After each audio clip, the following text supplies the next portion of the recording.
Announcements. First one. Okay, so let's do the clean. We're going to do the cleaning ministry. So we need volunteers still to assist with the cleaning ministry. It is a ministry, believe it or not. We do need the help. This place doesn't get beautiful on its own, but we need the help. And we need the help specifically for a couple of hours every Friday. I believe it's every Friday. Pastor Brian, which is somewhere back there. You can see Pastor Brian is raising his hand back there. If you guys are interested or want to help out or make your kids do it on a Friday, for those that are homeschooled or anything, they can use those hours for their, you think I'm kidding, but I'm serious. Use those kids. But if you want to use them for hours for volunteering, their volunteering hours for community service is the word I was looking for. They can go ahead and do that, or yourself if you're free on Fridays as well. So get signed up or get hooked up with Pastor Brian, and he'll get that information to you. Also, Hume Lake. So we have our junior high and high school that are going to be going to Hume Lake already. It's coming up quick. If you have junior high or high school students, the cool thing again is junior high can go this time to Hume Lake, which is awesome. So if you have students that want to go, you can get signed up online on the Church Center app. Right now we are doing the, man, why am I having a problem? Raffle. Thank you. They're raising money for the camp because obviously it's not cheap. It is expensive. So we try to do these different fundraisers. But right now we actually have a one-of-a-kind TV sitting out there that's on raffle. I say one-of-a-kind because Pastor Tim is going to sign the box. So I don't know of any box that's signed by Pastor Tim that's a TV. So it is one-of-a-kind. So if you guys want to get hooked up with that and you want to have that, awesome. So here's how we're going to do the raffle. It is for one ticket, it's $10, or for $50, it's 5 tickets, and for 6 tickets, sorry, and for for $100, it's 15 tickets. So get over there, get those raffle tickets. I'm sure we can accept any type of payment. We'll figure it out. But get over there and get hooked up with that. They're excited to go, so I know the kids are excited about that as well. Also, March 15th, we have Israel Day. So if you guys were here last year, we had an Israel Day here as well. Again, it's just to get immersed in the culture, to know what Israel is all about. Israel is obviously important. God says so in His Word. And we have some special guests on March 15th. You can come. It's free. Just come enjoy. Have some food from Israel. We'll have a special music from Lev Shiloh.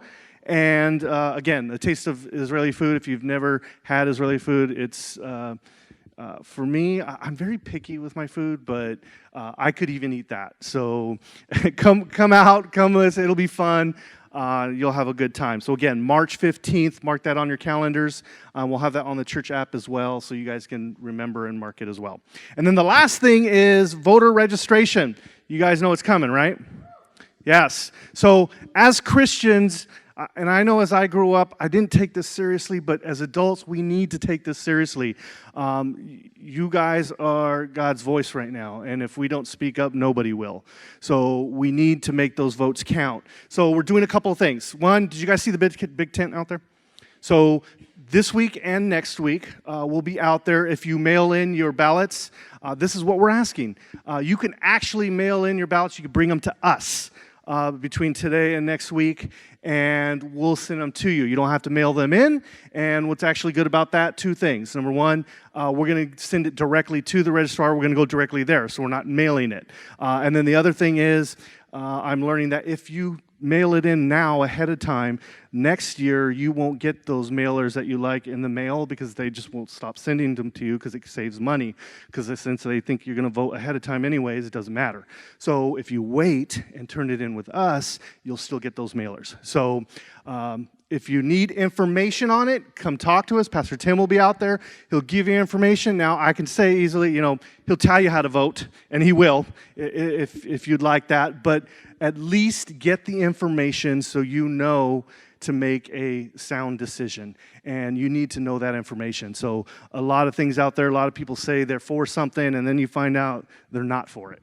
So you need to get all the correct information and make a smart decision. So, because I want to invite somebody up just a moment. We just have a couple minutes here, but we are in election season. We brought up somebody last week.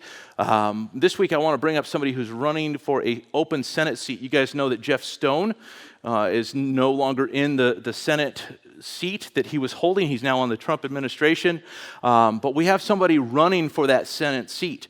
And the person running for that Senate seat, I think, is highly qualified, and I really firmly believe that this person is going to stand for the things that you and I would really call important.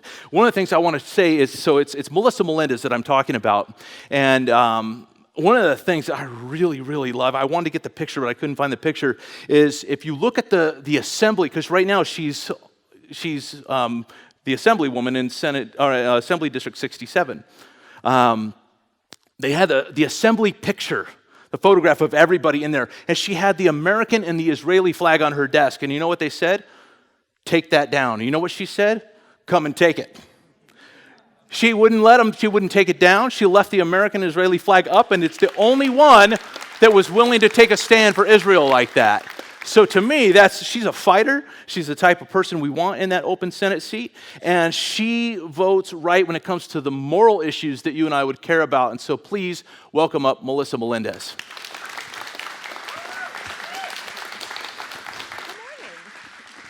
Thank you.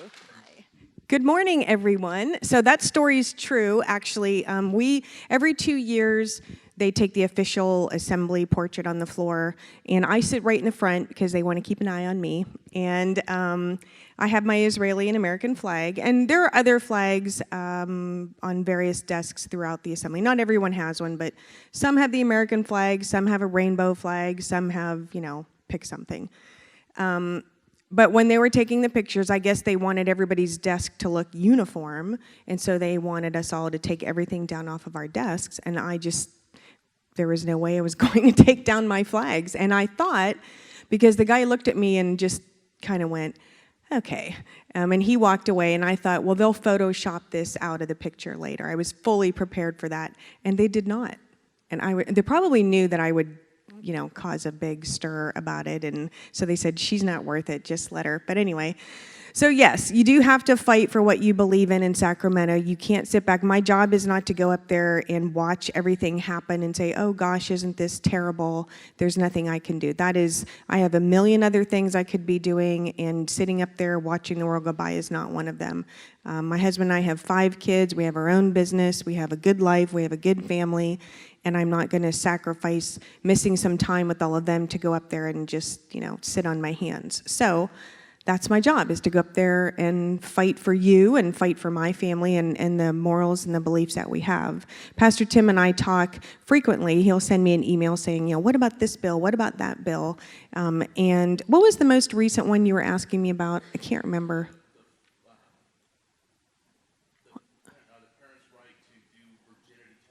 Oh, yes, that's right. There's some, I don't know the details of this bill. In fact, I saw something about it in the paper, probably where maybe you saw it too, but there's some bill going through that has something to do with virginity testing. I don't really know what that's all about. What I do know is that this state, probably whoever the bill author is, probably doesn't know much about it either, but is trying to, again, tell parents what you can and can't do with your kids. I don't know, it's just I feel like California is #1 in poverty. Did you know that? Out of the entire country, California is #1 in poverty. It's not like you would think maybe it's Mississippi or Alabama or someplace like that. It's not. It's California, #1 in poverty. So maybe there are some other things we should be focusing our attention on other than something like that. I mean, just a guess. We have this year some bills coming forward that deal with property rights, parental rights. I mean, you name it, it runs the gamut. I am in the assembly, and I was very happy to be in the assembly and happy to continue there. And then Jeff Stone resigned from the Senate, and I did not know he was going to do that. It came as a surprise to me. But then that left an open Senate seat. And I know that my friends across the aisle have been wanting to get this seat for some time. And so when we looked at the landscape and said, well, who could run for this seat and be able to retain it? I mean, I was it, because I already have the western portion of the district. The Senate district runs from Temecula all the way to Blythe to the Arizona border. So I have the western portion of the district, and so we figured, well, at least people know me here, and I would stand the best chance of being able to win. I've been doing town halls for, 7 years, not knowing, of course, that, this Senate seat was going to come up, but turns out it worked out pretty well because everybody's had a chance to come and hear me speak and ask their questions. And, we don't always agree, that's fine, but we have all figured out how to disagree without being disagreeable, I can tell you that. So the Senate election is March 3rd, like the regular primary that you all will be voting in, but then the general election for this Senate seat will be May 12th. So because it's a special election, it doesn't follow the normal, November timeframe. So we'll try to remind you of that because I'm going to need your help for you to get out there and vote. But I just want you to know that regardless of your political affiliation, I have no idea what it is in here, but my job is to listen to you and represent you as best I can. And the only way I can do that is if I hear from you. So probably a number of you in this room have emailed me. And if you have gotten a response from me because I answer all my own emails. That's the way it should be. That's the way I wish every legislator did that. And I wish every legislator did town halls every month, because I feel like the votes would be different if they did that, if they knew how their constituents really felt. Because we have a lot of bills that, we have people come to Sacramento to testify against them, thousands literally of people, and then they pass the bills anyway.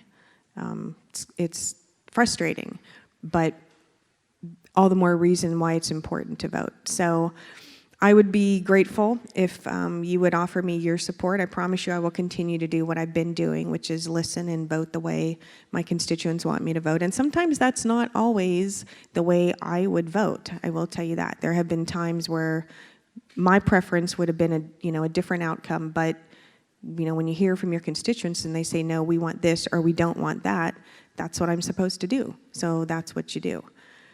So that being said, I would be grateful for your support. Please do not forget to vote March 3rd. And Pastor Tim, did you want me to take any questions at all, or do you need to wrap up and do your prayer? Okay, so then I will hang out for a little bit in the back. I just want you to know who I am. For my Menifee folks, I have bad news. The Senate District does not cover Menifee, sorry. But it covers Temecula, and it covers Murrieta, and Wildomar, and Canyon Lake, and Lake Elsinore, and all the way out to Blythe.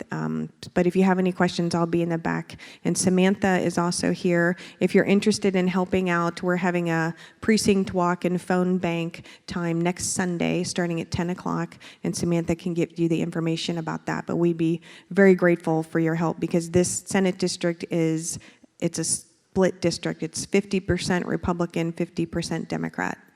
So it's not an easy win. We're definitely gonna have to work hard. So thank you, God bless you, and have a great week.